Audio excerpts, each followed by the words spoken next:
Operasi TikTok milik China di Amerika Serikat meningkatkan kekhawatiran keamanan nasional. Hal itu disampaikan Direktur FBI Chris Wright seperti dikutip dari Reuters. Ia mengatakan pada hari Selasa 15 November 2022 menandai risiko bahwa pemerintah China dapat memanfaatkan aplikasi berbagi video untuk memengaruhi pengguna atau mengontrol perangkat mereka.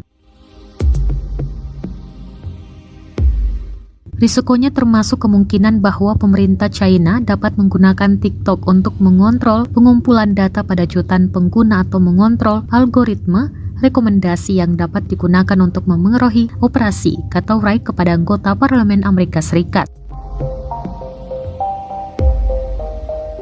Beijing juga dapat menggunakan aplikasi populer yang dimiliki oleh ByteDance untuk mengontrol perangkat lunak pada jutaan perangkat, memberikan kesempatan untuk mengkompromikan secara teknis perangkat tersebut, tambahnya. Komite Investasi Asing di Amerika Serikat atau CFIUS, pemerintah Amerika Serikat yang meninjau akuisisi Amerika Serikat oleh pengakuisisi asing untuk potensi risiko keamanan nasional pada tahun 2020 memerintahkan ByteDance untuk mendivestasi TikTok karena kekhawatiran bahwa data pengguna Amerika Serikat dapat diteruskan ke pemerintah komunis China.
Terima kasih sudah nonton. Jangan lupa like, subscribe, dan share ya.